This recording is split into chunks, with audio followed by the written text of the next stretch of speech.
The Arapaima would be a great example of kind of going down there where you had no information and no information on the place and no information on the, you had to solve the puzzle and connecting those dots. And those are always just really, really fun for me. Welcome back to Cameras Off. In 2006, a movie starring Morgan Freeman and Jack Nicholson hit theaters. The movie, The Bucket List, brought a new term into our everyday language. Since then, it's become a marker for many on a lifeline of goals. In fishing, it's become a way to chart the destinations and species that lie ahead. Some have really taken this list to heart. Oliver White, for one, not only checked off new waters around the globe, he also added a fishing lodge to the list. And then another. After securing a life beyond fishing, White continues to plan what's next on the list. He's built quite a career on it, but these days, in a quiet moment, when he looks at that list, he's likely to say his family is now at the top. The wanderlust remains, but priorities are shifting to the home front. And that's where we caught up with him, on the water, with your host Jamie Howard, not far from the South Fork Lodge that White and partner Jimmy Kimmel opened a few years ago in Swan Valley, Idaho. I'm not sure there are many better places to review Oliver White's life story than floating down the Snake River. And luckily this morning, we had the time for a short run, so we took it, and while the emphasis may have been a little bit more on talking than fishing, we had a great time looking back and ahead. Test one, test one. Dinner last night was unbelievable. Sort of amazing that the amount of pieces involved. When I looked at it up close for the first time, kudos. It's been fun and it's been good, and man, it's big. I realized you're a lodgeman that also fishes. Yeah, man, it's really a bunch of business. You have the restaurant bar, then you have a hotel, and then you have the outfitting, and then you have the fly shop on top of that. Salmon fly. Yeah, man. All right, man, I've got you rigged here right. with a salmon fly, and we got a little bit of overcast, tighter to the grass, little twitch, especially with this overcast. I feel like they will eat the dry a little bit. Shout out to Yvonne. Yeah, let my people go surfing. One of my favorites. All right, before we go down the river, why don't we just get right into the red meat? How about a fish that's owned you? It really put you through the ringer. What you got? Yeah, I mean, unquestionably, the most challenging fish in that regard was permit. I mean, there was a period there where I, just felt like I had the black spot or something. I spent years where just like everything went wrong, and then it just kind of got in your head that it got harder and harder. And I mean, it took me a long time to kind of break the seal on that. And kind of once that happened, you mellow out that it was totally fine. It's like all these things I keep saying, it's really, really hard until it's not. And but permit, yeah, early on, man, like that was a real struggle for me to check that box. You're talking about Atlanta. Yeah, oh yeah. I mean, I was living in the Bahamas and getting shots, and it was like that, everything, I remember being in Mexico with Jose Wahebe, and we were doing a photo shoot for Costa, and he and I were fishing together. The whole point was to be catching a permit, and like we're running the skiff, and there's a school of 100 permit, and the guy turns around, boom, we square up. Here's 100 permit coming dead on. I'm up, cast, dead center.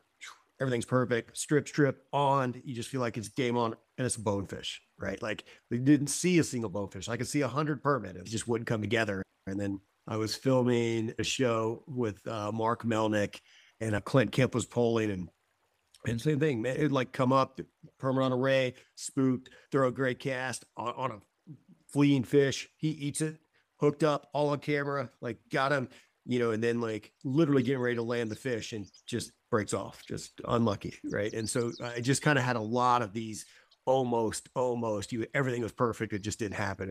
I got my first permit in Belize with Lincoln Westby. And then kind of once you get a couple, then all the pressure goes away and it gets way easier.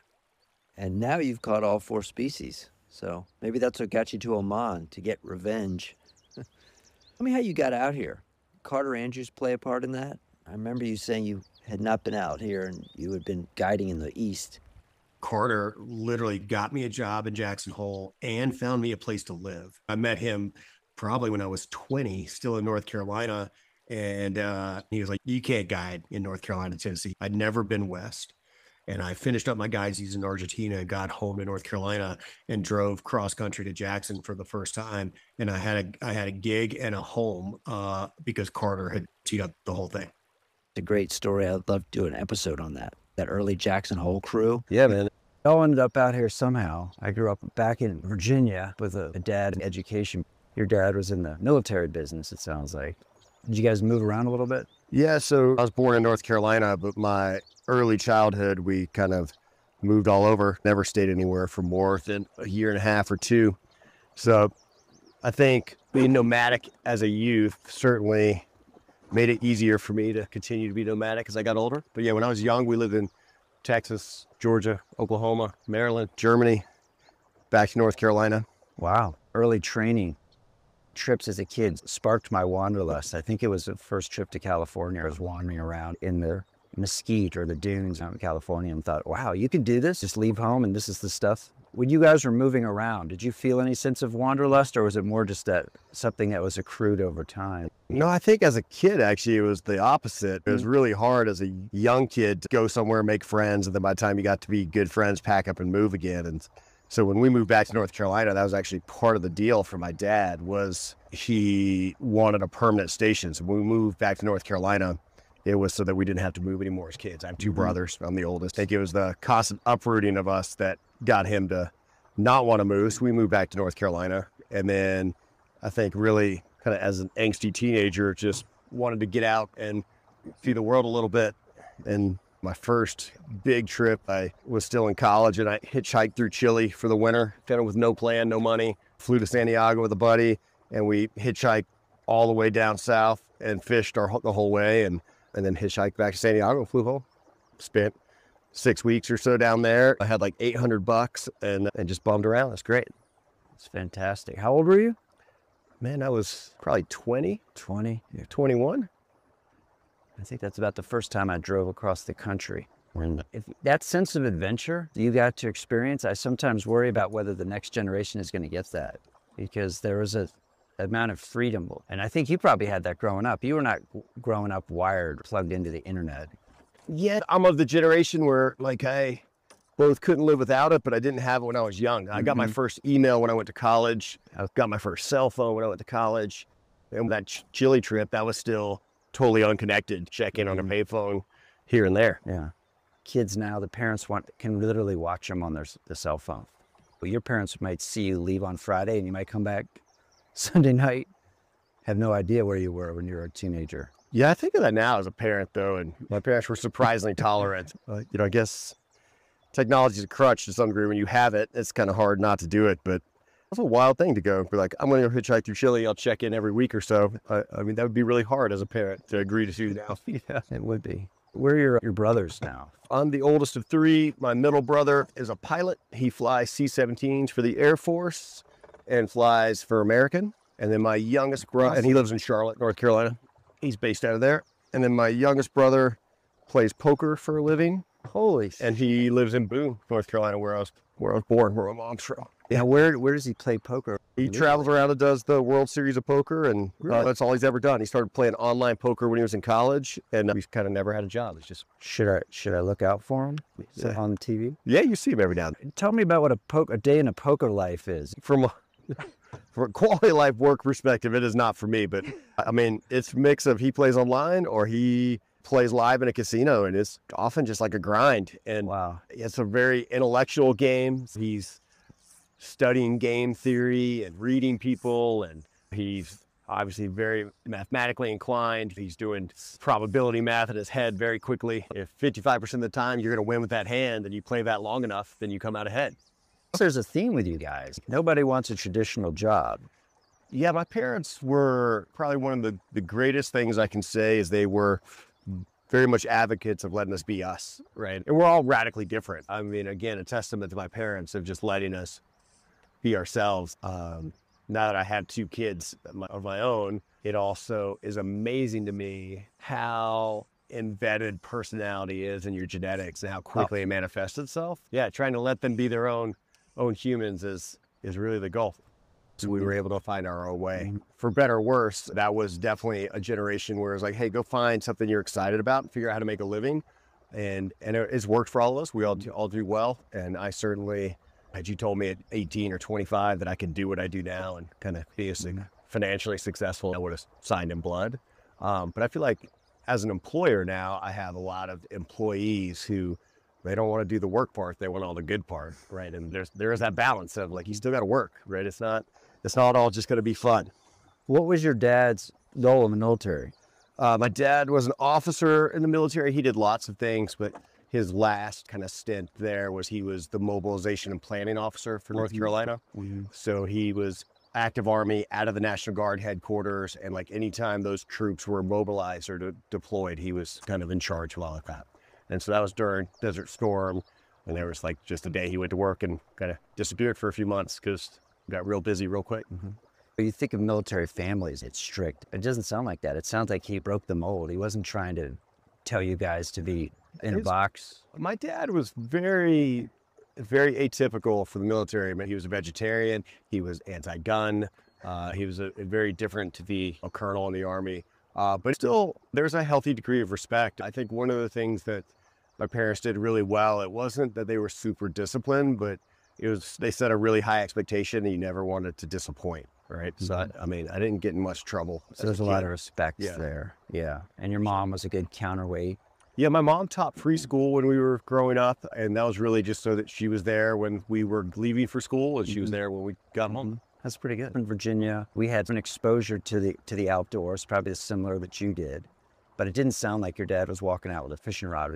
Not an angler. He was an outdoorsman. So we did a lot of camping. All of our family vacations were like road trip or camping. And we did some canoe trips and overnight stuff on the river. He definitely got us outside. We built lots of forts in the woods and things like that. But even as a young kid, I found angling kind of on my own or was enthralled, whether it was a cane pole with corn and then some spin fishing. And it was really high school where I started to play with fly fishing a little bit. Yeah.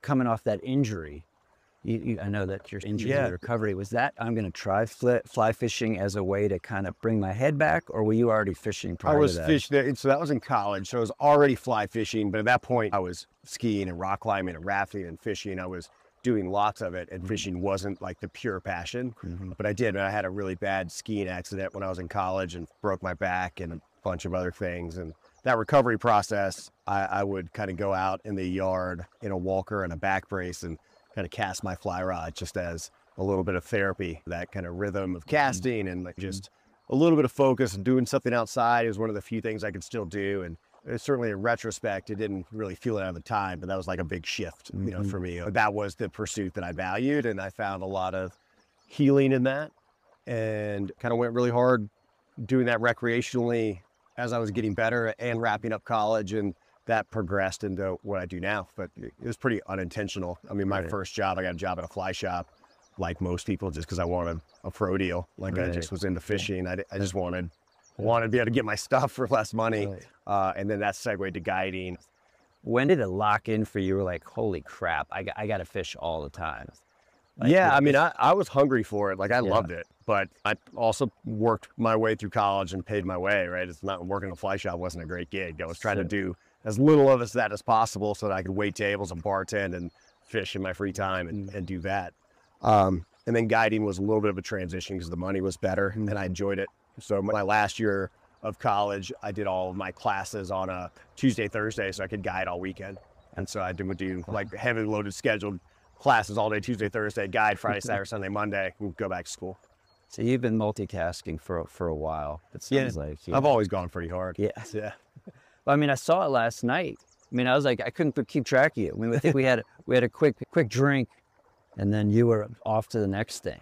But I think you like it that way. I mean, that's the impression I got. Keep you busy. I thrive in that for sure. Yeah. Right. Like, I mean, those are good skills for me for sure. And I like building things, and really a big part of what's going on here at South Fork Lodge is the creation of something new, right? The place has been there, the infrastructure's been there, but it's never had like a real soul and been what it is becoming now. And those are the parts I really relish. And even same thing for the Bahamas. I mean, the day-to-day operations are not the most fun. The kind of building a culture and building a soul and making a really special place and creating systems and a team to execute that, and then I find a lot of pleasure in. And then I tend to struggle a little bit as you get there to just kind of maintain, and then try to make the business economics work is less fun for me. Yeah. So as someone who studied philosophy, Does that still pertain to your life? An examination of everything, pro and con at all times?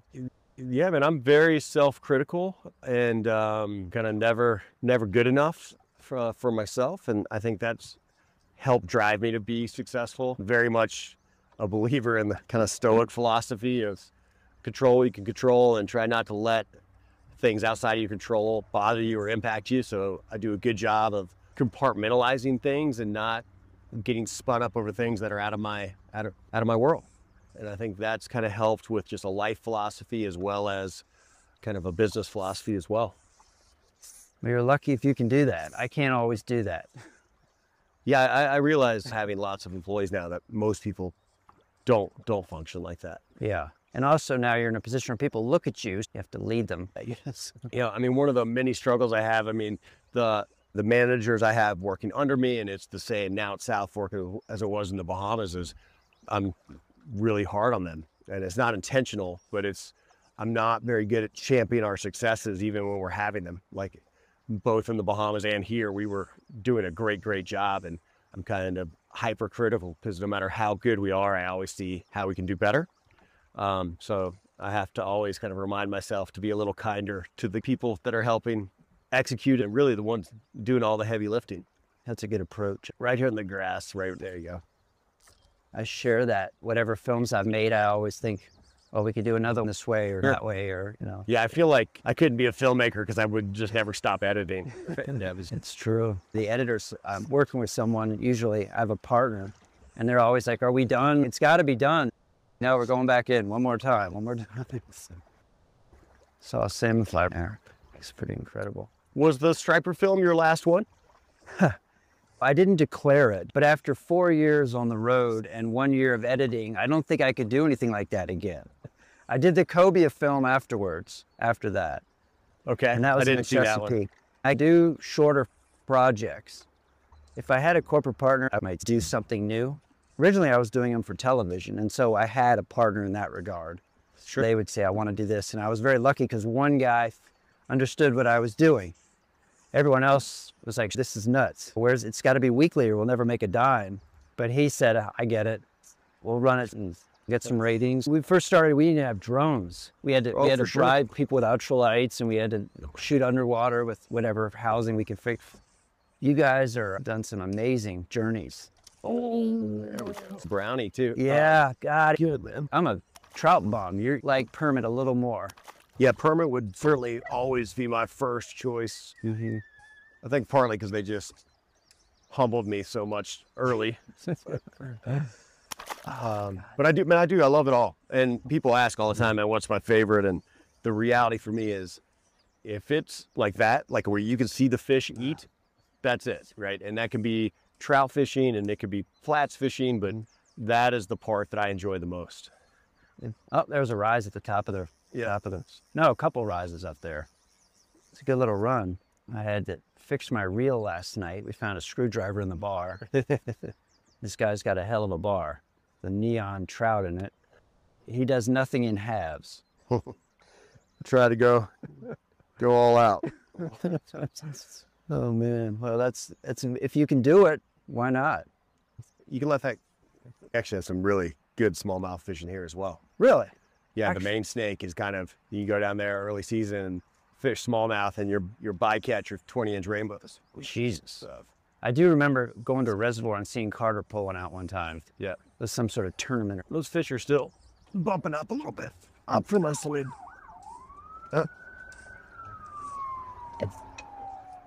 We're fishing too well. They're pulling us over for that. Is that a caddis eater? Yeah. There we go. There we go. We're on the board. All good. Some fish for you that special? I'm a little spoiled because I've been able to travel and to do so much. I've always particularly loved those moments of the Air Pima would be a great example of kind of going down there where you had no information and no information on the place and no information on the fish, and you had to like solve the puzzle and connecting those dots. And Those are always just really, really fun for me. Who are you following in on the Arapaima? Doing Guyana, Arapaima thing. Like Stu App had been there in the 70s, and like, so, you know, they had certainly been caught, and there had been some random ones caught in Brazil, but there was not much information. I mean, when we first started that, no one really knew what an Arapaima was. A heavy lift, making those things eat. Those were really hard. I mean, my first trip down there was a total bust. Like, I was like, you know, we didn't catch anything, and then went back for round 2 and kind of dialed it in. And now I really feel like every one of those fish is very catchable. If you put the fly where it's supposed to be and move it the right way, I mean, it's almost a certainty that those fish eat. So that's a huge swing. You know, all that's just based on time on the water, time with the fish. What was the breakthrough on the Arapaima? One was the shift to, we only cast a fish that we could see, right? So, you know, originally we knew they were there, so we were blind casting and stripping, and so we were, 1, stripping too fast, and 2, fishing a lot of dead water. And what we've learned, at least in Guyana, is those fish don't really move that much, and they breathe on a schedule that we literally will put your clock to it. So you have to be very, very quiet, right? They are very sensitive to boat noise or talking or anything like that. So you're fishing in silence.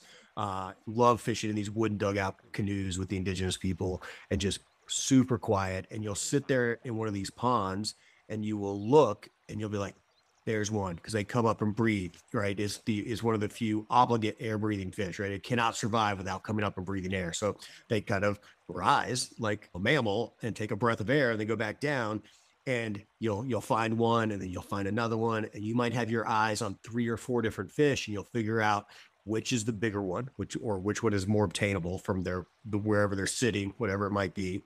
And then literally, like, that fish comes up every 7 minutes. That fish comes up every 4 minutes and 30 seconds. And you can literally put your clock to it. And so you move the boat very quietly to be in casting range. You're seeing that fish elevate in that tannic water. So you're seeing them, you're starting your cast, they take their breath, and if you can, like, put your fly in their face, they eat it every time. I've never fished like that anywhere else in the world for anything. And but it was very different than when we went the first time and just bombing streamers everywhere and stripping. They also like a really slow strip there. I mean, it's like painfully slow. You're really, when guiding that, you're just telling people you're just barely moving it. A distinct breathing pattern? Oh yeah. Every fish is totally different. And like, it's extremely consistent. It might not be consistent like day after day after day, but like whenever you're in that space, like you'll literally that fish comes up every 11 minutes. That's a 10-minute fish. That's a 4-minute fish, whatever it is. And it's just boom, boom, boom, boom, boom. And they're just on a pattern, and they almost always go up and down pretty much in the same location. It's almost like the goal is as much as anything. Yeah, I love the remote logistics of how are we going to get there, how are we not going to get in trouble, how are we going to get home. I mean, all of that is a big part of it for me. Look at that. The guide called it. It's the right spot. On the dry, that was a brown. This guy, hopefully I can get him to the boat. Look at that. Come on, baby. You're up next. Look at this guy. He's got plenty of flight in him. I don't even get the net. See if I can get him. There you go. I've done some amazing journeys. I remember you talking about the Oman trip and how it was about 100 miles of walking per fish. Sounded like a beating. How did you make that happen down there? A great culture and good people, and the fishing's still wild and exploring, and gotta love it. When you guys were trying to, there's a cutty. Yeah. You guys were trying to get those permit on the coast. That's a unique setup. I mean, that's not your Florida Keys permit. I was looking specifically for kind of the 4th species of permit for me. There's 4 permit in the world. You have our Atlantic permit, which everyone knows, the Indo-Pacific, which is pretty prevalent, Seychelles for most people. Then you have the Annic permit, which is only in Australia. And then you have the Africanus, which Oman is by far the best place to do that on fly. They have 2 species of permit there. Mm-hmm. Yeah, but that's our pretty beautiful native cutty. They have the Indo-Pacific, which is very comparable to the Atlantic permit we have here. And the first trip to Oman, those were the only permit I found, and found them like in a wave. They're actually one of my favorite fishing photographs that I've ever been part of. Adam Barker was the photographer. Do you have that in the lodge or anything? I could find it somewhere. It's not, we don't have any. You I don't don't have a ever have pictures of display. myself hanging up, but You don't have giant photos of yourself in the lodge? never. That's None of next. that. We had, I mean, I think it was a 2-week trip to Oman, and we really struggled, man. We didn't see many fish, and Just got my ass kicked. I mean, had no information and just, trudging for miles and miles and not seeing much and getting very few opportunities. And, I can't even remember how long we were there, but on that trip, I saw 4 permit and caught 2, but none of those were the Africanus. Those are still Indo-Pacific, right? And which is wonderful still. And those were in the waves and the surf. also got a really cool emerald parrotfish, and then there's these broomtail wrasse that are really pretty. They have a bream that I've only ever seen there. And so it was cool. Then the one you're referring to is when I went back to Oman. So we went back, and those fish are right up on these big cliff shorelines and riding the swell up and eating these mussels and crabs and crustaceans on the rocks. They would get tumbled down in the surf with Yako, and we made a little film, but just epic.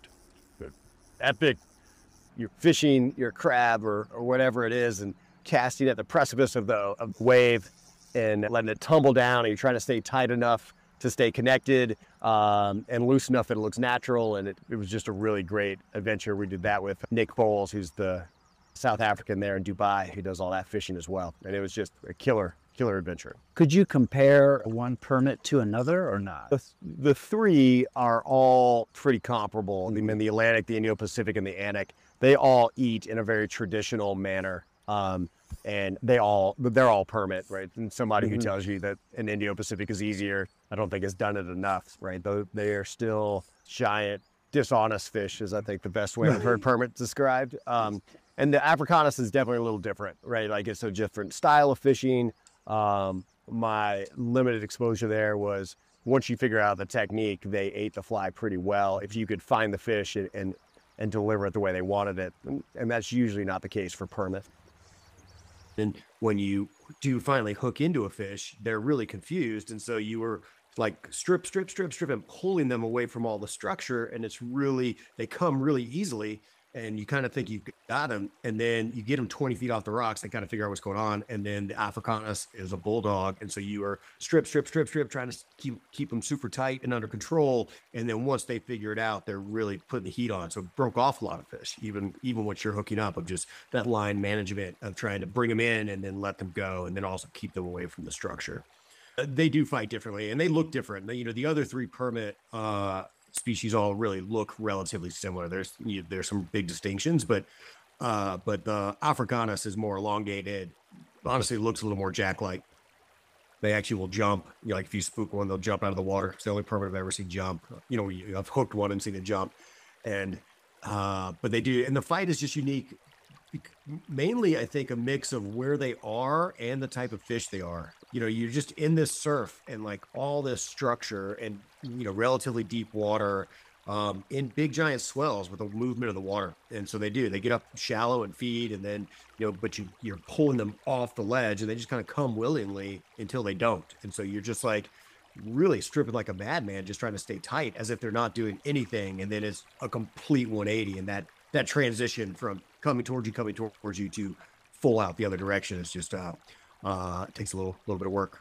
Just how ridiculous this one was to get, what you had to go through. The very first trip, we did everything on foot. So we would just like walk all day for 2 weeks straight. I mean, I just wore out a pair of flats boots. I just left them there when I flew home. And in the environment is very unforgiving. We found some fish in these beautiful white sand beaches, but a lot of it is really rocky and really corally, especially where the Africanus tend to hang out. And so, you're climbing up, down, over, walking round and round. It's just very physical fishing in that sense. On the return trip, people had really figured this out a little bit more. So we had way better information, we had way better boats. And so the most success we had was from a skiff towards these vertical walls that you really couldn't wade effectively anyway.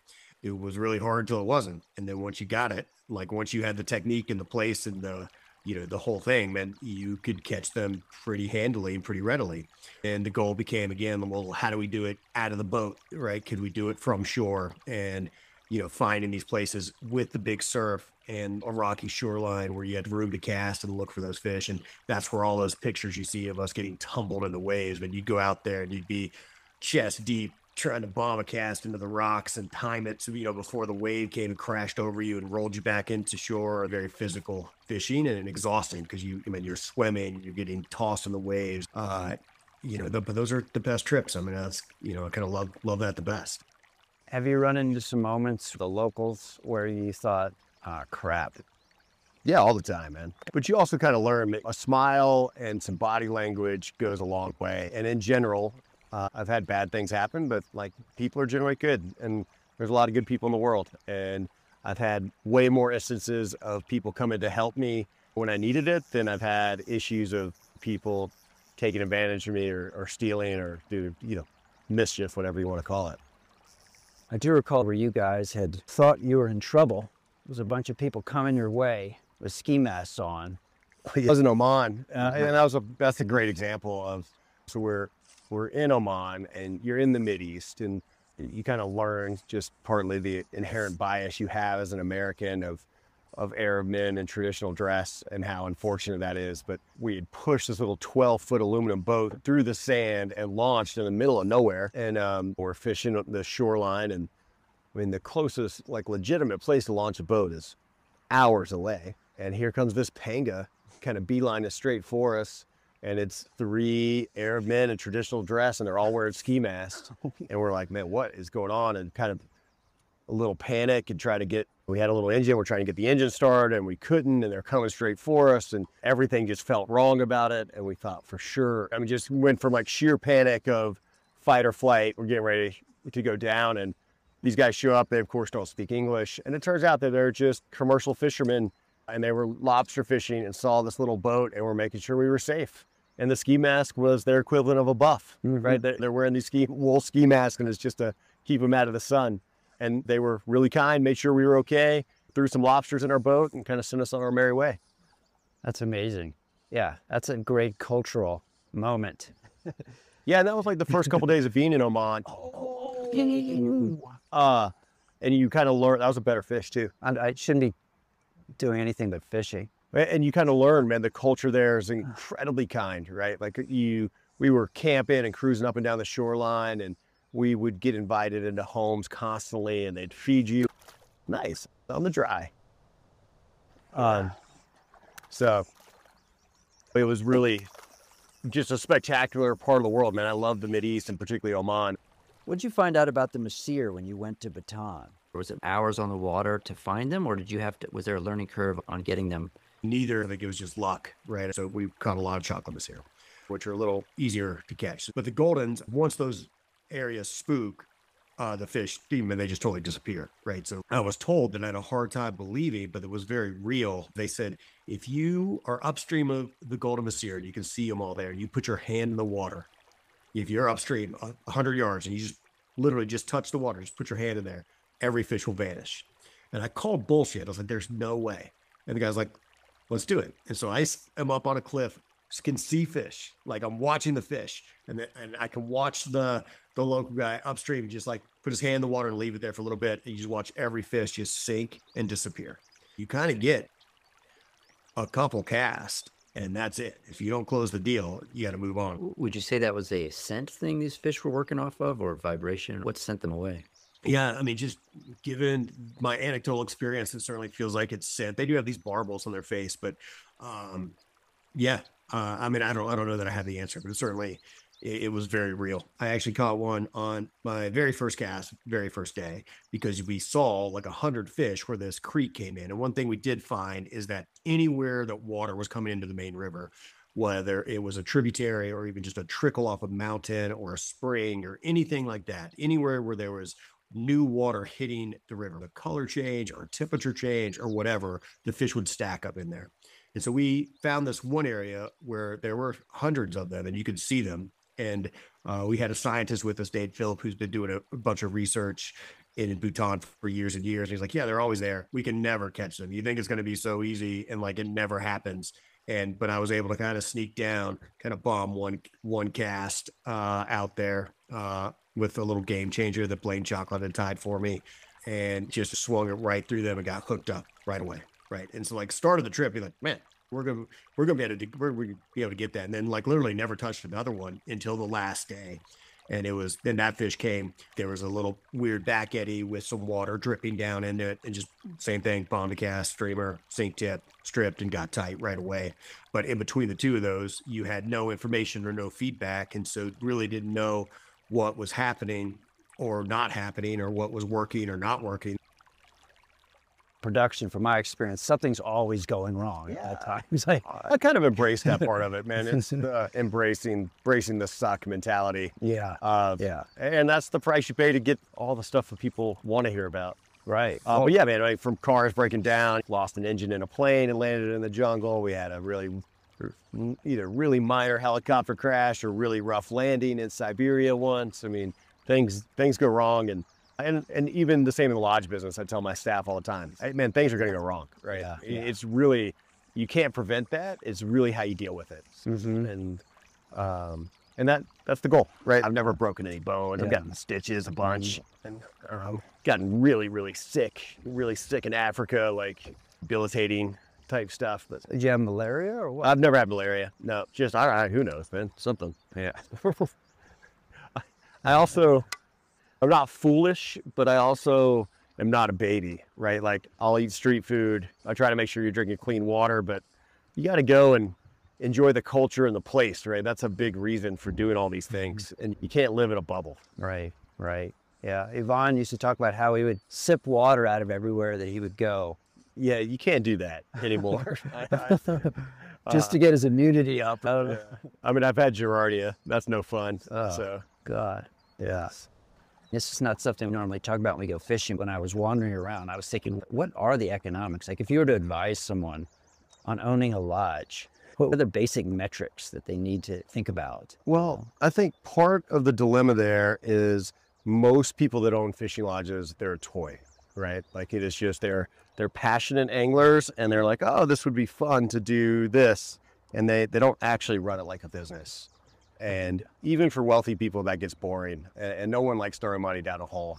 And so when you have the passion and make the economics work, which is really where we are, then you can help create something really special because it's sustainable. And I think with value in any business, having my time in finance really taught me, like, every business, there's very few things that really move the needle, right? With seasonal businesses, one of the goals is certainly to be busy during the season. You've got to figure out how to make your money in that window, whatever it is. I mean, if you're in Alaska, you've got 90 days. You got to figure that out. And here we have a little bit longer season, but you do, man. You got to maximize it when you can, and then figure out how to really control the expenses when there's nothing going on. People expect something special when they walk in the door. Everything's unique. You pick that up, and when you're doing an Abaco, you keep pivoting, finding these new formulas. You must have learned some stuff. It's a mix of pure exposure from doing it myself and learning the hard way. I've been fortunate to travel a lot, so I tell people all the time, I pay attention, and I'm a good plagiarist. I can kind of steal little ideas from everywhere, and there's lots of people that do little things well, and I've tried to pick up on those when I can, and there's not a lot of people that can sequence them all together, right? And I try to differentiate myself a little bit there of finding all those little things that we can do and pay attention to the details. I'm a big believer in getting people to buy into the mission and what we're doing. And I tend to just try to hire good people and spend all my energy into teaching them, this is the goal, this is the experience I want, and this is how we treat people, and this is how we treat each other. And then empower them to navigate that field on their own. They believe in the mission and understand it, and you give them a long leash to kind of be themselves within that. I think you get the most out of people. Outside of your lodge is a pretty spectacular river. It's actually more CFS than most of the rivers I've been fishing the last week. And is it Palisades Reservoir above you guys, or what? For sure. Yeah, I think for most people, this will be the biggest river you fly fish kind of anywhere in the world. So we're at 13,000 CFS, but it's a really dynamic river in that our winter flows are 1,000 CFS, and our runoff this year had us at 20,500. Wow. And that's a huge swing. And the river really can fish well at all those levels. Where the lodge itself is only 14 miles from the reservoir. The river is 65 miles long. Then the Henry's Fork joins, and it becomes the main snake again. And water tends to always be clear, even during peak runoff as a product of that. And you have prolific insects. You have a really healthy trout population. Fish tend to eat dry flies really well. I mean, this is where the Chernobyl ant was invented. I mean, we have a healthy mix of cutthroat browns and rainbows. And so it's a dynamic river that fishes well for a long time with lots of bugs and lots of dry fly action. And if you only could pick one, this is a good one. In the yard out front yesterday, just caught a few right there. It was amazing. And yeah, I mean, you're talking about how do you look at the business? I mean, part of the analysis here was not to be a naysayer, but I do feel that cold water fisheries are in peril, kind of certainly in America. And this will be one of the last holdouts. We're at a high elevation. This is basically the headwaters. It's also a tailwaters. Our water's still in the 50s right now, and it's 95 degrees in July. This will be one of the last holdouts of a great, healthy fishery, as I think we struggle with that in the West for the rest of my lifetime. 100%. That's what I've seen the last week or so as I've been traveling, is these rivers are getting threatened. And then, of course, that brings up the dam question. I mean, maybe there is a time and a place for a dam sometimes. Yeah. I mean, this fishery certainly exists because of this dam. Yeah. And at the same time, like everybody, I think dams should generally go away, particularly where there's an anadromous fish. So, I mean, you're talking about further down in this river in the Snake, they're going to remove 5 dams. And everyone's an advocate for that because, I mean, there are all this migrating anadromous fish. 100%. This dam isn't impacting that at all, right? And this really is here for agriculture, and it does help create a really, really healthy fishery. Yeah, it's interesting because it's been a big movement, and for the most part, it makes total sense. But it is an intellectual exercise to think about that. Oh yeah, it's hard to talk out of both sides of your mouth there. To the grass, little twitch, just like that. All right. The aspects of modern adventure travel is seeing new places. But one of the twists on it, I've noticed now, is not only taking, but giving back. In the old days, it would be plant your flag, tell everybody you were there. Now there's a change that's come around. I think you're part of that, whether it be Guyana or other places. I think it's a pretty natural progression, not just in fishing, but I see it in successful people that I admire all over. After you have achieved a level of success, go right over my head and tuck it right in there, and there you go. The next phase of that is learning how to give back and help people, and that is really important to me. I've particularly loved the kind of work I've done in Guyana and with IndyFly, but all these conservation organizations that help and support and do good work. Fundamentally, I think you also kind of protect what you love, and if you do want things to exist and continue and survive, you've got to give back for sure. How has the Guyana program been working, in your opinion? Actually, next week, we are flying 3 of the indigenous guys. The first 3 guides I trained down there are coming here to South Fork. They've never been on an airplane. They've never left the jungle. How do we epic. Johan, who is the country director there for Guyana, for IndyFly, is flying down there to get them. They're going to fly back and come out here, stay as guests, float them on the river, and then they're going to continue on from there to... We're going to switch to the left bank to Wind River, which is kind of one of the next projects we're working on, and let them spend some time with the native folks there and just kind of talk about their experience working with IndyFly and how it's been good for them and the challenges. I mean, there's 4,000 trout per mile here. Right, it is a healthy, healthy place. What would you consider one of your best days out here? Is it a salmon fly hatch? You probably had some amazing memories on this river. For me, it's being able to throw single foam and twitch it and like really work and get it under stuff and into places and move it. And it's like streamer fishing with the visuals. And that is absolutely one of the best things about this river. And it starts with the salmon flies. That's the first thing that gets our fish looking up, right on that color change. The salmon flies get the fish looking up. And then it continues with the golden stones. We have these mutant stones that is like a nocturnal hatch. This guy. Yeah. I mean, that's even a golden right there, not even a salmon fly. And then you have hoppers, and so you just have a lot of big dry flies and cutthroat, and they come up and eat them. And for me, that's some of my favorite fishing. And I like drift boat fishing in particular. I've always done my guiding out of a drift boat, and I love rowing and I love fishing out of one, and I've always guided out of a skiff. This is a South Fork skiff. Yeah, designed here. I've had this boat. It's a 1999. I've owned it for 20 years, and I've got them. They're actually making me a new one right now for the first time.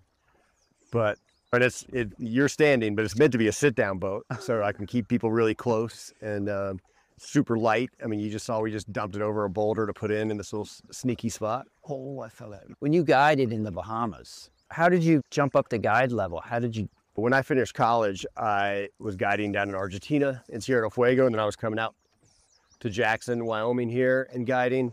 And then I would spend my spring and fall, like right there tight, like that's good. My spring and falls were spent fishing and exploring. Me and some buddies went to Venezuela to Los Rocas for like a month and like camped out and like would get dropped off on an island and walk around and fish, and went to Peru and hiked the Inca Trail and fish for trout, and just was constantly looking for new stuff.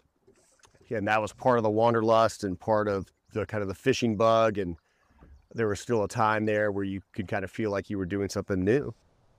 Guiding for bonefish is tough. I mean, it's the old trick of watching them swim away. I don't know how you learned. That's a great way to teach people like the vision thing. But like with anyone, if you spend your time outdoors, man, you see the movement in the trees, you see the animals, you see the fish. And the saltwater fishing is not different than that. And then you become accustomed to whatever specifically you're looking for. I mean, what you're looking for bonefish is radically different than permit, and tarpon are a great example. They're giant and they can be remarkably difficult to see. I love guiding, and that gave me a lot of really great relationships with people. The shift to being hospitality and entrepreneur was not really intentional. And I miss guiding. Like, I don't guide nearly enough anymore. The ability to do it makes it a lot easier to get your staff to believe in you. And I wear a lot of hats, but I would like to think that the thing I'm probably the best at is guiding, that I don't get to do much anymore. I'll let that go. Where are you trying to go next? Are you working with what you currently have with Indy Fly and these things? Indy Fly, our next big project is here domestically. We're really deep into working on the Wind River Reservation in Wyoming, striking distance to here. The reservation system in the United States is absolutely abysmal, right? Like, it was such a disservice that happened. And they have some of the greatest fishing left in America on various reservations. So I think there's a real opportunity to do some good there. And the Wind River Reservation is a great example, man. It's 2.2 million acres. It's bigger than Yellowstone. I mean, there's some phenomenal fishing. It's 85% unemployment on the res. And so getting people excited about fishing and hospitality and creating some jobs can do some real good. And they've got a wonderful resource there. We love it. That was a partnership you guys put together? So Indy Fly is a true 501c3. Al Perkinson and I co-founded it. At the time, Al was with Costa, right? And it all started in Guyana. And then we did another project in French Polynesia on Anna Atoll. We've done some community outreach in Lesotho with the guys at African Waters. We put in some solar panels for the whole village there, because that's a great community operation that those guys do. It's been one of my favorite things. And Guyana is still the flagship, and it's been the most impactful. But you take the village of Rewa, which is 300 people, we're sliding across, we'll go hit that left bank. The Indy Fly program, I mean, that goes back to the idea of giving back. And the great thing about Indy Fly is, man, it's community owned. So we take no ownership, we take no commissions. Like, everything we do is truly pro bono. I think I've spent 6 months of my life in Guyana guiding, training, exploring, helping create that. And with that, you've seen multi-generational improvement in quality of life. The year before we got involved, the whole village annual income for the entire village was like $700. And they'll do over 100 grand of revenue in fly fishing trips, and it's catch and release. And you've watched the fishery improve and get better, and the fish are protected, and they completely embrace protecting their ecosystem now, because that's how they're making a living. And that's the goal, right? You've created a whole village of conservationists. They own 400 square miles of rainforest that is protected in perpetuity now because they're making a living fly fishing. It's awesome. It's impressive. Thanks. Usually fishing out of a canoe, so I don't know why I was standing up. I love solo canoe standing fishing. That's all we do at home is just take the canoes. Yeah. And it's actually a great vehicle. People don't talk about them anymore. Yeah, Two guys can go some stuff from West North Carolina. We used to canoe the new every year with my dad. Camp and canoe the new. It's the Fish best. out of it. Because a kayak, you're limited what you can put in there. So for better or for worse, you've gotten the moniker as the adversity defeater. The guy who rises up and then goes one step back and then 2 steps forward. And it's coincidence or what? But it seems like you've come up with some incredible part 2s. I've had a lot of really hard things in my life. I've been really, really fortunate and lucky. I think a lot of that's just perspective, right? And it's easy to feel defeated, and it's a much better approach for me just to figure out how you're gonna make the most of it. You faced it in all shapes and sizes. When the lodge was getting flattened, That was Dorian that destroyed Abaco. Okay. So yeah, that was in 2019. I was actually out here guiding in Jackson. So it was 2019. I moved to Abaco in 2008, right before, literally a couple months before it got destroyed there. It was named one of the top 10 lodges in the world by Men's Journal. So like, it was like, finally felt like we'd gotten to where we needed to be. And then, yeah, totally wiped off the map. Lots of lessons in that. And there's the business side of ensuring your risk, which we did, but not adequately. Had some partnership disagreements on how we should handle, kind of saw the worst in humanity as a result of that, from employees stealing from me or whatever. Yeah, and it disheartened me a little bit. I didn't really want to go back. And so I'm no longer involved. It has been rebuilt. I had nothing to do with it. And as much as I love the Bahamas, right, that left a pretty sour taste in my mouth and really challenging. I think I'll go back and do another one there, but it's gonna have to be the right place for sure. There you go. You let that go. It's on the shelf. You had some really tough times down there and you survived. Yeah, I mean, a lot of that was early on and just kind of powered through. And but the hurricane was certainly the hardest, man. Did a lot, worked really hard and raised a ton of money. People were so kind. We paid the whole staff for a year. Just really emotionally challenging. And when did this get on your radar? Look at that salmon fly right there. It was all kind of, yeah, you see the salmon fly, the natural on the water there.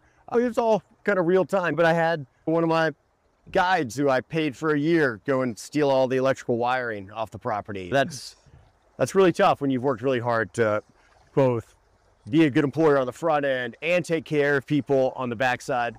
Things from your property? Yeah, I mean, I had people, our boats survived, they all got stolen, so I just cut the motors off, and I flew to the island after the thing and went and recovered some of my boats from people I knew with the police after the fact. I mean, it really was. I mean, not unique to us. Marsh Harbor was a terrible place right after that storm. And it's never gotten back to be the same, right? Crime is way worse now. It's very different than when I lived there. Because of the post-hurricane. Lots of people left, and then lots of new people came, right? So that little kind of small island hometown, everybody, it changed. And probably forever changed. My wife is from there. All her family's still there. I met her when I was building the lodge. So we've got a real connection to both the Bahamas and Abaco. Go all the way into that foam line. Yeah, any of these little foam lines, it's all little tricky drifts, but anywhere in there. Tell you what, there's a little extra CFS in here. One of the nice things about that is it really spreads this river out. I mean, you don't see anybody. It's a weekend. It's in July. The river's fishing really well, and there's really nobody in sight right now. All these little braids and channels. And one of my favorite things about this river is you can come out here and you can take never-evers and beginners and you can catch fish, but you can also take a pro, and the ability to get that much tighter, stay in the zone that much longer, is a total game changer for pulling out some big fish. And so it's really amazing in that sense to be able to take people of all levels and give them a great experience. Back up. All right. You've been some good stuff. Oh, how long did you last in New York? I left on 9/11. That was rough. Yeah, I spent just over 2 years in New York. Invaluable experience for me. Really excited to have done it, and really don't think I could do it again either. But yeah, New York was great. I mean, it's what set me up for success, not only just from the business skills I learned and the financial skills and accounting skills, but more importantly, it was the recognition of how to go raise capital and talk to investors. And that's a big leap. I mean, originally the idea of raising a couple $1,000,000 to build a fishing lodge was totally a ridiculous notion, right? And now that's just not the case, right? I mean, these things can make sense. And so I look at deals all the time, and I don't have the money. But I also realize there's lots of people that do that would be really excited to be part of these things when you can find the right one. And that is all a product of my time in New York. How do you approach investors? What did you learn about that? Yeah, I mean, now they're all clients, right? I mean, like you go to, for me, I still go to people I know, but you speak their language, right? And you can communicate it in a way where they can see the profit, or not just that, man. They can just, it's the appeal, right? And the appeal could be the profit. It could be a mix of the profit, what you're a part of. Now that I've done a handful of these, I mean, you have the confidence that you can execute, and then it's hard to fake that. All right, this is a good bank back. Good again. Good. You have kids now. Does that change your perspective on how you see just a day?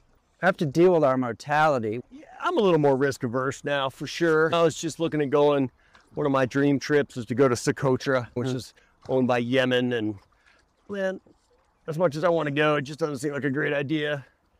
Same thing that I really love, and I've always loved going to Russia. I have a lot of Russian friends. I mean, I would love to go do that again, and just probably not going to happen, right? You take the more calculated risks, maybe.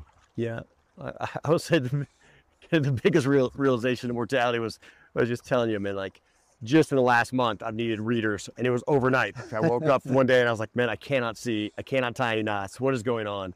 And it's 44. But it was just like instant, and like all of a sudden, like I have to have these things all the time. I feel like an old man. So change your angle. There it goes. Now you have had your life flash before you before. Do you have PTSD from that? I'm sure someone would tell you that, but you kind of learn how to. You're okay. Yeah, I'm totally fine. Yeah. Because it's a hell of a story. I know you've told it before, but I wouldn't mind even the short version of it, but because the closest I ever came to that was I was in the LA riots, and I saw people clearing out, walking down the street with appliances, and I looked, oh, that's weird. I headed out to my girlfriend's place, and I slowed down and I looked, and when I did, a bunch of guys ran into a car and came after me, and just head down the road, and we got in a full-on car chase. They were trying to basically kill me, and I went down a one-way street towards a cop, and I just slumped down and said, just pointed. That's all I had left in me. You have to make decisions in those moments, and it sounds like you went through something. Yeah, so when I was building the Bahamas, I had a guy kind of show up and tie me up, and what started as just a robbery ended up being tied up in the car and wanting more money than I had, and it got scary for sure. And you also get out of that. Here's the craziest part of that whole thing is it just came full circle. So that was in 2009. Yeah, kidnapped, robbed. They caught the guy in 2009. He has been in prison this entire time without a trial. And we just had our trial a couple months ago in Nassau.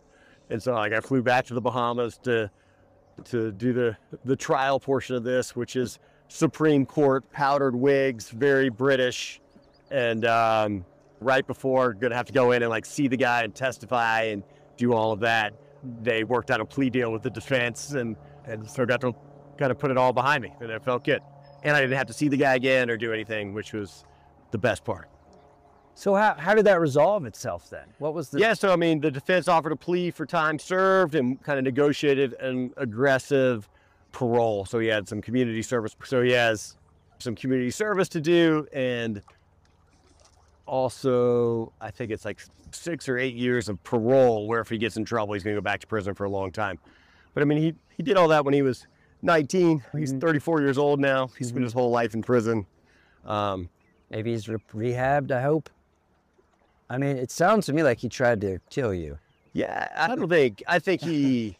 That's attempted murder, I guess, at the least. Yeah, so I think he... I was tied up, and he put a T-shirt in the car and lit it on fire, and luckily nothing really happened. The T-shirt burned, and then... In the gas tank or in the car? No, in the gas tank. Jesus. And they put me in a noose, and I think really he realized he was over his skis and had kidnapped an American and knew he was in trouble and didn't really know what to do, right? And so I think if he wanted to kill me, he certainly could have. And I think a big part of that was he just didn't know what to do, right? And was trying to find an easy way out. He was a young career criminal. Just, I don't think it was really drugs. I think it's really just a hard life. I appreciate you getting out here, man. For sure. Your busy life, but you don't get out here as much as you No, want to anywhere. Yeah, so much of it now. When I do get a chance in the summer, it's mainly trying to take the kids. A lot more herding cats these days. Have you ever had a day where you just hit the salmon hatch just so flush? Back when I was guiding for a long time ago, I'd have a couple clients book a week straight, 10 days straight, just so you were out there every day to try to catch the day that it all transitioned. When you do, it's amazing. I sometimes feel like I go out with a plan and then I try to stick to it regardless. I'll have a dry on, or I don't want to tie everything and switch to a streamer, or have a streamer on and don't want to switch to a dry. It all depends, right? Some people, it's all about the catching. Some people, it's about how you're doing it. Right. That's it. Typically for me anymore, like I don't need to catch a lot. I'd rather catch them how I want to catch them. A certain way. Yes. I agree. You can twitch it through there. What's that book? Curtis Creek? Curtis Creek Manifesto. Yeah, I was like, I believe in, they've got that 11 commandments. I was like, the only one I don't agree with is only fish upstream. Is that what I think it's? I think it says I don't fish remember. upstream. But I was like, there's so many good books in the fly fishing industry. Have you come across any books that are favorites that you recommend to people? That's what I always give to people when they're starting. It's a good one. Mark Twain had a book, Roughing It. That was a very funny book. They talk about accidentally burning down Tahoe.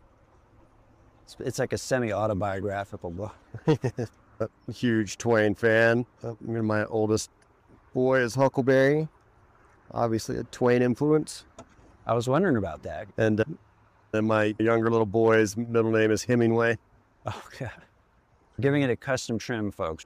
Yeah, a lot of this is a commercial pattern. It's a great one, but the wing is just too big, right? And the fish notice, especially when this is a great fly, so they're seeing a lot of it.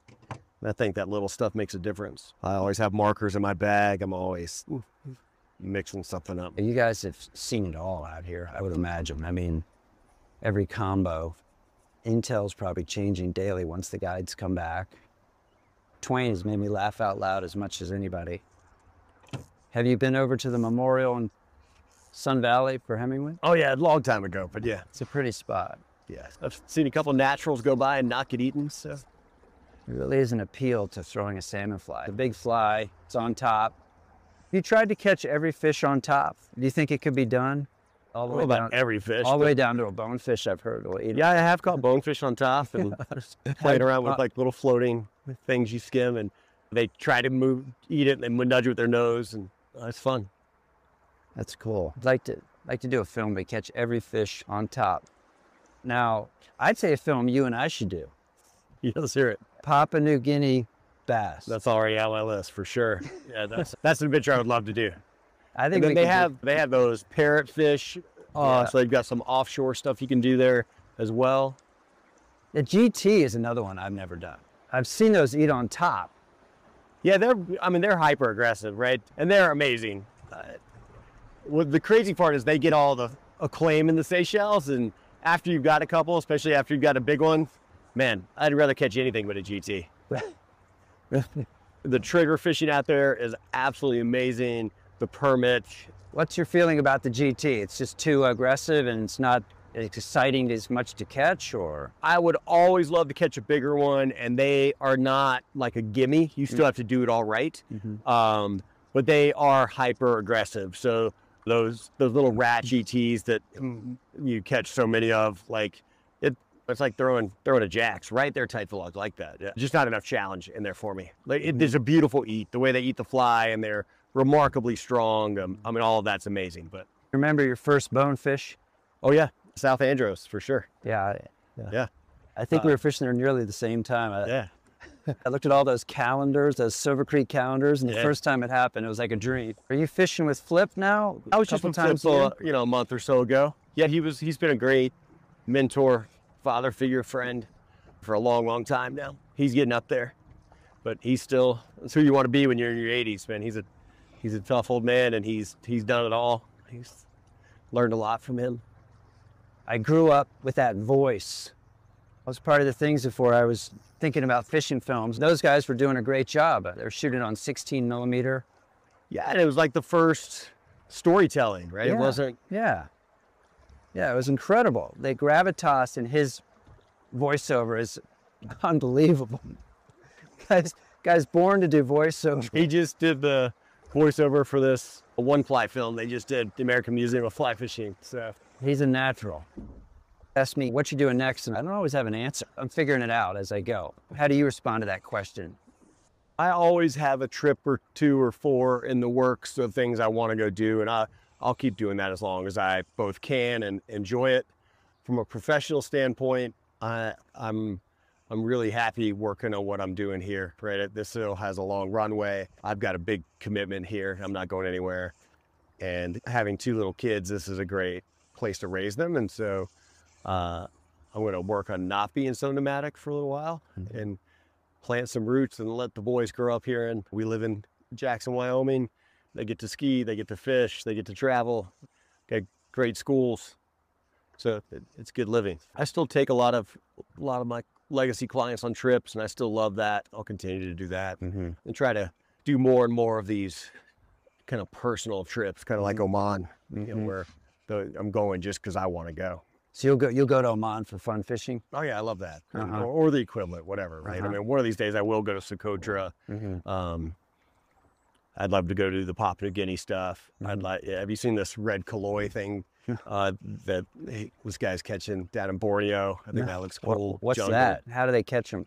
You know, dry flies, right? But it's like a really weird, just challenging logistics, challenging fishing. And this guy, Austin, figured it out. And I think that's cool. I love that people are still doing that. And I'd never heard of it till I saw that he'd caught one. I was like, man, I love it. Yeah, they're really weird looking. They're kind of like a cichlid with a big bump head.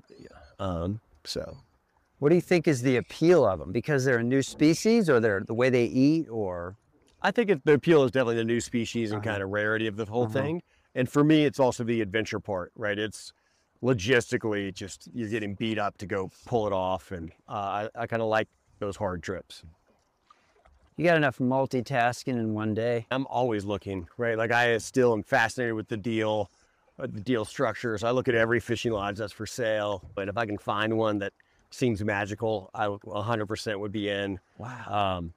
And ultimately, I would like to do one more in the Bahamas. I just want to find the right place. So What would that look like? You're here, you're managing this. Would that be you change here after the seasons, or? what I envision that looking like is really finding a younger person or couple that I think can do it and helping them from afar, and kind of like how I got started, giving them some equity so they have some ownership and they're fully committed, and that financially it could change their lives, because it's going to be a really hard project. And kind of helping push somebody to that next level and finding the right people to execute what I want to do. What would make it appealing? Say, oh, that's the one. Yeah, it's always Location, right? It's fishery. just the right place. Yeah. I mean, the Bahamas has an incredibly healthy fishery pretty much everywhere, but it's logistically challenging. It's labor challenged. There's some really great fishing in the southern Bahamas, for example, that's just really hard to get to. Like you got to kind of weigh all those things out. And I would want to do kind of like what I do here, just a super high-end, unique. There's not enough of that in the Bahamas, in my opinion.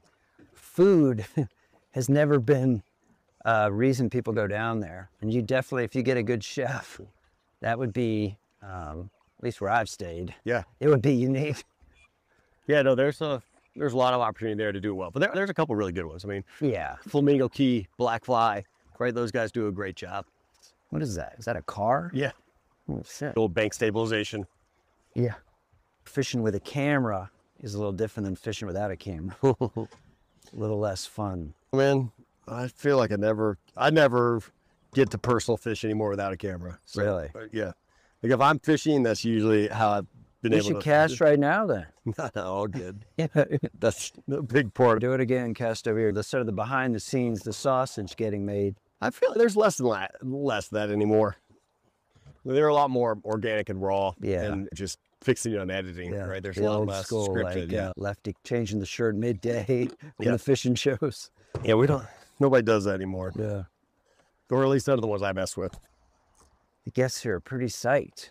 What percentage are experienced anglers? Are you teaching them as you go a lot? It's all relative. Mhm. We don't get many kind of never evers, Mm-hmm. but we don't get a lot of really talented anglers. Mm-hmm. But I mean, that also could mean that they've been doing it for 20 years. They just still suck. Right. We get a lot of people that take it seriously.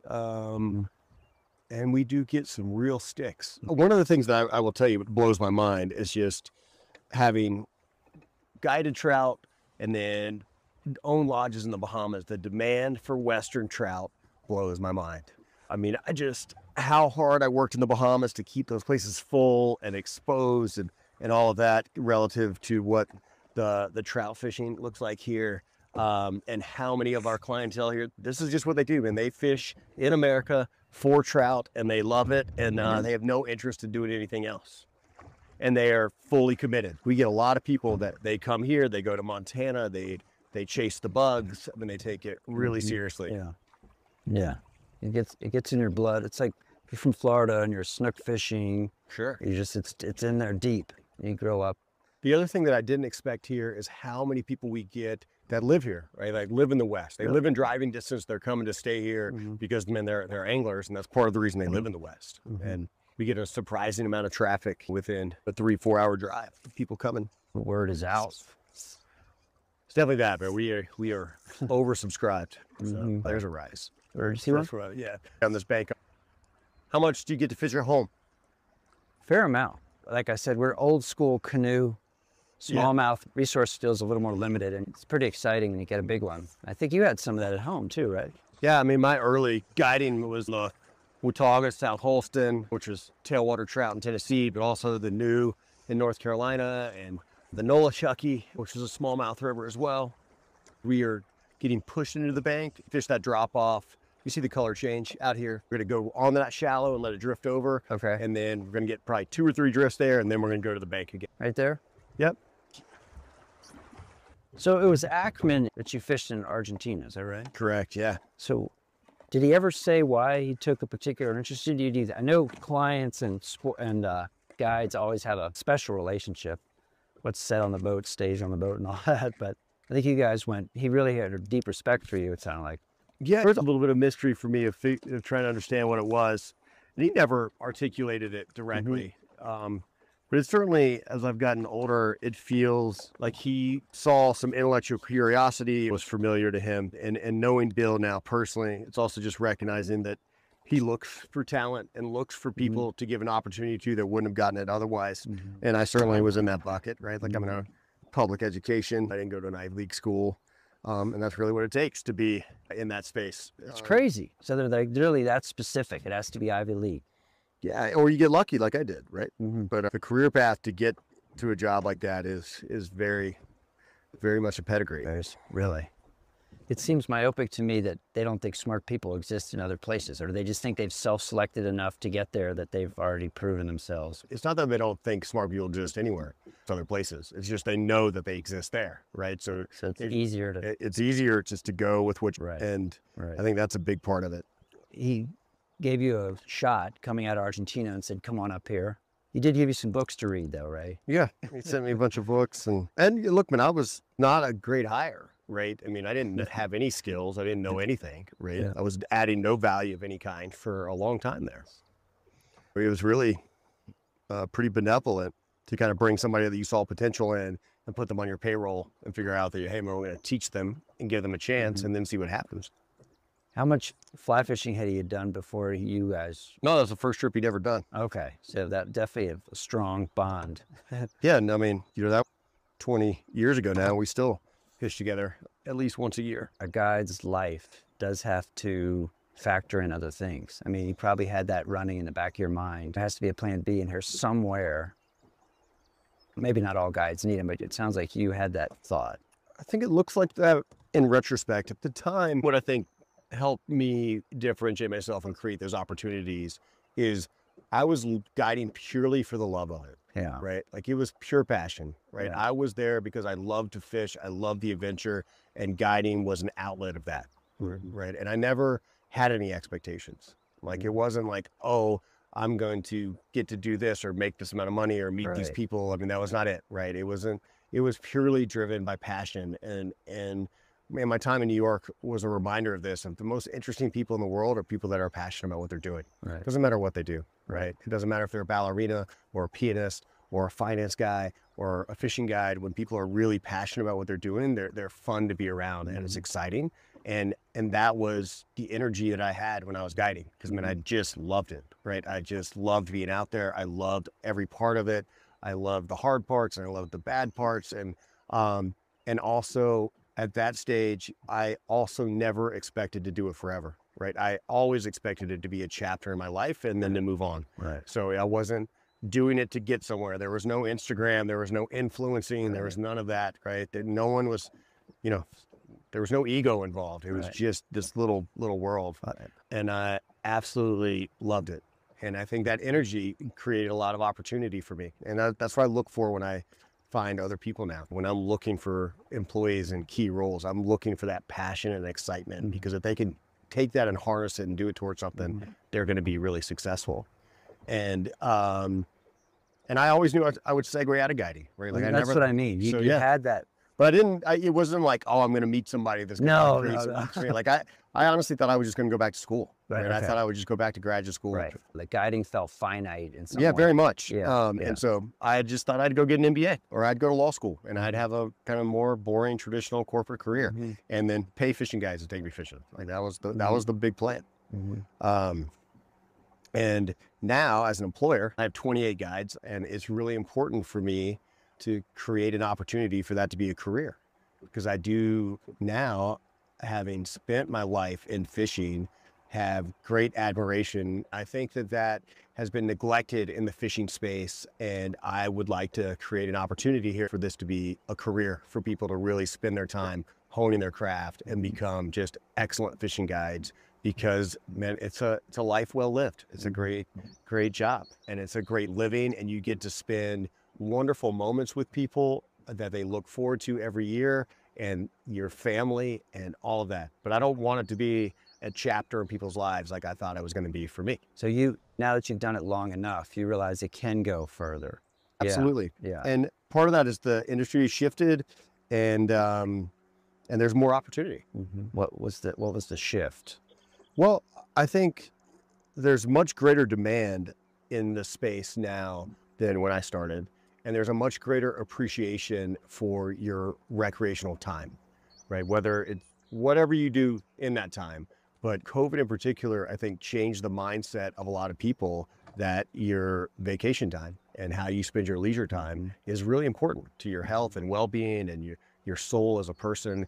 And I've seen a much greater respect and demand in fly fishing specifically as a result. And I don't think that's going to go away. No, I don't think so. I think it's been growing and growing. You guys are part of that growth. One of the things I tell my staff all the time, right, is like, we do this every day. It's really easy to get complacent and realize, man, the fishing was better last week, or it's going to be better next week. But everybody who's here has had this on their calendar for a year, and they're super stoked to get here.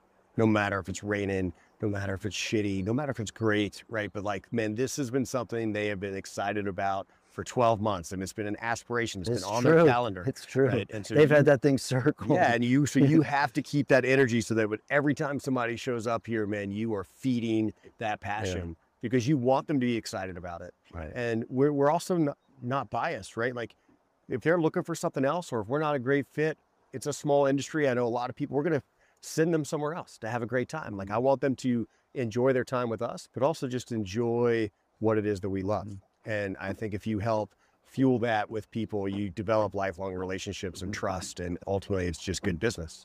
When you think about passing on information to guides and the new generation, Flip has been guiding for quite a long time. Do you ever pick up little things on the water here and there? Yeah, of course. That's Yeah, pretty man, cool endless flip tips. The flip tips. I mean, it's kind of like time served, right? He's just done it for so long. He's seen it all, done it all. And he's also a very thoughtful individual. So he has a great perspective, and he has been a mentor to a lot of really great people in the space.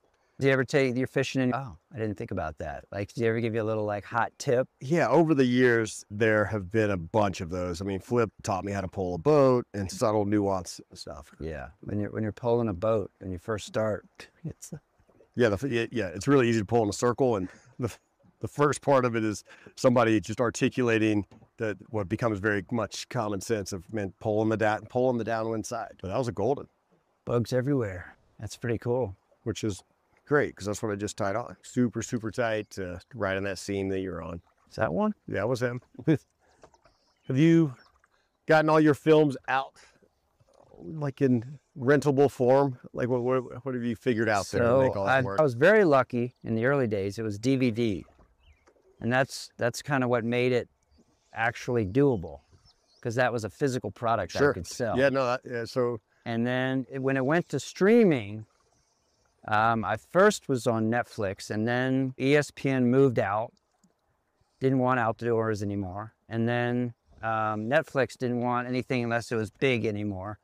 And then I was streaming my own stuff. Chasing Silver, when we did that, was all DVD, and then we recut it into a movie and remastered into HD, which was nice. The DVDs are actually not full HD, so everything streams from my website. I don't think a lot of people want to do a feature-length thing, and I respect them for that, but those that do, it definitely takes a while. I think you guys have the perfect length. A lot of those short films you make. Go to the right. Off that ledge. You just keep going onto the brown and let it go over. Okay. One more way back behind us. Hail Mary. Hail Mary. One more. You're a lucky man. You got this out your back door. All right, I'll look for you there in a second. No. Okay, see you in a bit. How cool is that? Yeah, our house is right on the river. You did what a lot of outdoor people have to do. You face that moment of truth. Can I do kids and still see the world? And then you gutted it out, and you're like, oh, I can. Oh yeah, man, I've taken both of my boys to the Seychelles already. I've taken Huck to Guyana. We obviously go to the Bahamas all the time. But I think part of it is you just have to embrace as a parent that you're going to do it. Yeah. And it's inconvenient, and there's risk and all of that, and it's got to be worth it. And it is for us. Your mindset before you had kids, did you think you could do it? The honest answer is I always thought I wanted a bunch of kids. And then I have a stepson as well, which is really hard for me. And I kind of really almost balked at the whole thing because that was way more challenging than I expected. And I think I could have done a much better job now in retrospect there. Also, I'm so happy I did. I think like a lot of people, man, it's kind of opened up a lot of me that I didn't know was there, that I really enjoy and appreciate. It's my favorite things. So You pulled it all off. Do you have a stepson here now? yeah, he works for me. He works in the kitchen. He just turned 21 a couple days ago. It's a more full life. Yeah, man, we switched from the salmon fly to the golden, and they're eating that way better. Things like that always blow my mind, right? Like that they care. That You're tired of salmon flies now? All of a sudden you only want goldens? Yeah. But I do think that a life lived outdoors is a great thing to do, and people don't get enough of that. So I love that I get to do it. I love that I get to share that with clients, and I am particularly love that I get to do it with my kids now. So. What was the feeling when you were in New York and you were looking outside into the concrete? Philosophical, or I got to get out of here? It's a little bit of both, but I'm also very much a type A, head down, like I was working and grinding, right? And so there wasn't a lot of time at that moment for me for reflection on all that. Clearly something was not. Yeah, but at the same time, I would go and like sleep on the roof of my building just for fun. Yeah. I was fishing and I did a little bit of that. Like I would go out to Montauk and fish. And, yeah. I was. but I was also, man, it was a finance job. I was working really, really hard. Yeah. And I was way out of my league. So I wasn't a whole lot of time for, they love those drops. It's still particularly hard to see in that glare for such a big fly. Were you sleeping on the roof? Yeah, I would take my sleeping bag out there and just sleep on the roof. It's kind of cool. I ended up living on the water just to try to make myself feel less claustrophobic. What were you doing in New York? I worked in advertising. I was a writer and director. I stayed in the ad game for many years with people's brands and copywriting and chromo films. And like anything, you have to find that place where you feel like you have some balance. Did you have any fun in New York? It can be fun, right? I was single and I was making a bunch of money, and yeah, I mean, I had a good time in New York. I remember we'd go out places downtown, like the tunnel and stuff that I don't think that even exist. I'm gonna start rowing again as we get to this That's fine. collapsed bank here. Teaching fly fishing is fun. Yeah, I've always loved the guiding part. Yeah. And I love, particularly now, the style of guiding that I do and setting up trips for people is really like helping people have a big breakthrough, right? Like, and really elevate their game on something which I really enjoy. Right behind this clump, starting to look tight to the bank again. There's the little channel right there. Good. Nice. That's the lodge. You can see there the few silos, and then in just a second you'll see the kind of black roof of the A-frames. And the first one we get to is my house. We'll see if the boys are out there. I saw those. Those are very cool. I hear you, buddy. Hey, what are you doing? That's it. And make sure you've got it in the glare we can see, because there's a couple nice fish that sit in here. Oh, I see Charlie. Hey, boys. Wow. Look at that. What's happening? It looks like a Christmas cards. Hey, buddy. You want to ride your motorcycle down there and meet me? All right, little fellas. Thanks for saying hi. Hey, guys. See you, Charlie. Bye. Did you and Huck go GT fishing? Like, We all went to the Seychelles with our families. So all of us took our kids. And my boys were little. I mean, Huck was 5 and Charlie was 2, 3. I know Charlie had his 2nd birthday in the Seychelles. And so Huck catching a GT is really me hooking a GT and letting Huck pull on it a little bit. And but same for bonefish. And just like we were doing for trout, hooking them and handing him the rod. But something big enough that could pull him in. It was really fun and exciting, and you have a couple great pictures of him with monster bonefish and a couple small GTs, which were really fun. And the favorite thing for the boys was Alphonse the Aldebra Islands are the only other place that has the Galapagos tortoise, those big giant tortoise. And so, and unlike the Galapagos, man, you can like go and feed them and touch them and ride them. And so, they got to ride these giant tortoises and feed them. And Huck the other day, he's like, I want to go back to the Seychelles and ride the turtle. I was like, yeah, we don't get to do that all the time, buddy. So he doesn't know how lucky he is, right? one of my favorites was out there, and there was this one Palomino giant trout that lived in the pond that you could just see this tank going there, and he hooked it all by himself, pulled his rod out of his hand, like into the pond. Like I had to go get the thing out. I'll send you the picture, but he was so stoked. And, partly because it's just this silly looking banana fish, but it was giant, but he did it totally on his own. And it was, we'd always seen that fish, and it was, uncatchable. And he finally did it. Wow. Yeah. All right, we've got a couple islands here. And let's make sure that thing's dry and floating well. When were those A-frames built? Last summer. There's 8 of them. One's mine, one's Jimmy's. So that one right there at the sauna is Jimmy's. And then we have 6 that we use as part of the lodge. Part of the guests too, then? Yeah. And that is the original owner's home. Okay. And so really quirky. We use it as employee housing right now. Oh, nice. Beautiful. I mean, the backdrop, both directions, is unbelievable. Yeah, and so all the mountains you see on both sides. Somebody owns the valley on the other side there, but the mountain is all U.S. Forest Service, and none of that ever gets built. So all of the stuff here is all BLM. Somebody owns the top of the bench, but the actual kind of riverside stuff is all BLM, never gets built. It's going to stay. Yeah. Our neighbor on that side is the U.S. Forest Service, never gets built. And our neighbor on the other side, other than this in-holding, is BLM. Get to the grass again for me. All right. There you go. Get back in there. Go one more time. And drops 18%. Oh! He ate you dry. Nice. That's what we were looking for to end on right there. Big bow. Yeah. That was beautiful. Oh, there we go. Nice work. There's no quit on this boat. No, it's one of my favorite little banks. The boat ramp's right here, so honestly, most people give up, I think. Let you grab them. Nice, good work. Nice work, Captain. All right, man. That bow came up with a lot of confidence there. That's perfect. So Why do you fish this boat? So I'm a little bit of flip in the old school mentality. Like, this is an old school boat. Like, no one guides out of this on this river, because like it's really fun to row, but it's really high consequence if you fuck up, right? Like, because there's no freeboard. Everybody's fishing a more traditional Mackenzie style boat. I mean, when I started, this was Carter Andrews used to own this boat company, and this was like this is what the badasses used, right? So, which is fine, and you can go right through that wave train just like that, but you just can't be silly about it.